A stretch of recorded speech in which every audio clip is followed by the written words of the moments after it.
గన్నవరం మాజీ MLA Vallabhaneni Vamsi jail ఎపిసోడ్లో ఎప్పటికప్పుడు ట్విస్టులు పెరుగుతూనే ఉన్నాయి. లేదు ఇవాళ సాయంత్రానికి వంశీ హాస్పిటల్ నుంచి ఇంటికి వెళ్తాడు అన్న టైంలో మళ్ళీ కట్ చేస్తే జైలుకి వెళ్ళాల్సి వస్తుంది.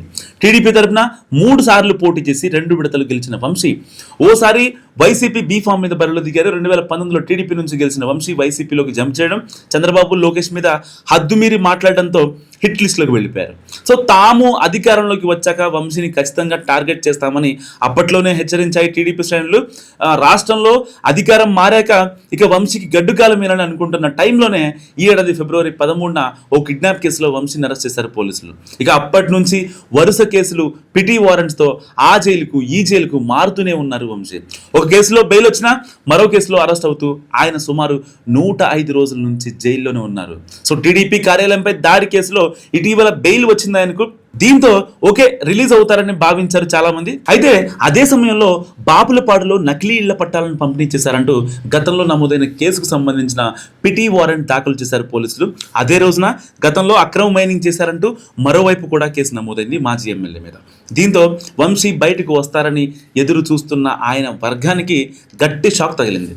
ఒక కేసులో బెయిల్ వచ్చే సమయానికి మరో కొత్త కేసు నమోదు చేస్తున్న పరిస్థితులు ఉండడంతో అసలు ఆయన ఎప్పుడు బయటికి వస్తారో తెలియక టెన్షన్గా ఉందని మాట్లాడుకుంటున్నారు వంశీ అనుచరులు. అలా ఇప్పటి వరకు వంశీపై మొత్తం 8 కేసులు నమోదవగా 7 కేసుల్లో బెయిల్, ముందస్తు బెయిల్ వచ్చాయి. ఇక నకిలీ ఇళ్ల పట్టాల కేసులో మాత్రమే వంశీకి బెయిల్ రావాల్సి ఉంది.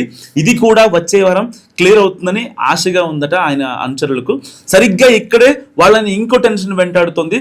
సరిగ్గా ఆ బెయిల్ వచ్చే సమయానికి మరో కేసు ఏదన్నా బుక్ అవుతుందా లేక జైలు నుంచి రిలీజ్ అవుతారా అన్నది అర్థం కాక టెన్షన్ పడుతుందని చెప్పుకుంటున్నారు.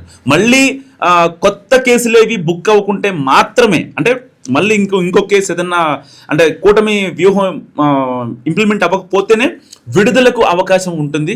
అయితే ఇప్పటికే వంశీ అక్రమాలపై పూర్తి స్థాయిలో దర్యాప్తు చేయాలంటూ ప్రత్యేకంగా సిట్ను ఏర్పాటు చేసింది ప్రభుత్వం. ఇటీవల అక్రమ మైనింగ్కు సంబంధించి కూడా సిట్ ఇచ్చిన నివేదిక ఆధారంగానే కేసు నమోదు చేశారు. దీంతో ఆయనపై కొత్తగా ఇంకో కేసు పెట్టడానికి రంగం సిద్ధం అవుతుందా లేక ఇంతటితో సరిపెడతారా అనే చర్చ జోరుగా జరుగుతుంది పొలిటికల్ సర్కిల్స్లో. ఇప్పటికే 105 రోజులకు పైగా జైలు జీవితం గడిపారు వంశీ. ఈ క్రమంలో ఆయన రూపురేఖలు పూర్తిగా మారిపోయాయి. అనారోగ్యంతో ఇబ్బంది పడుతున్న వీడియోలు కూడా సోషల్ మీడియాలో వైరల్ అవుతున్నాయి.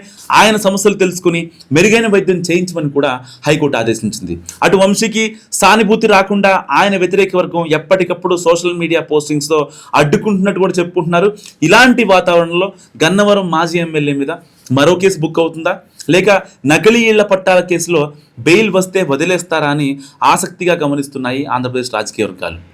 సో ఇదేనా ఇంకేమైనా ఉందా కేసు? సో మళ్ళీ బయటికి రాకుండా జైలుకి వెళ్ళే అవకాశం ఉందా? మీరేమనుకుంటున్నారు? కామెంట్ రూపంలో చెప్పండి.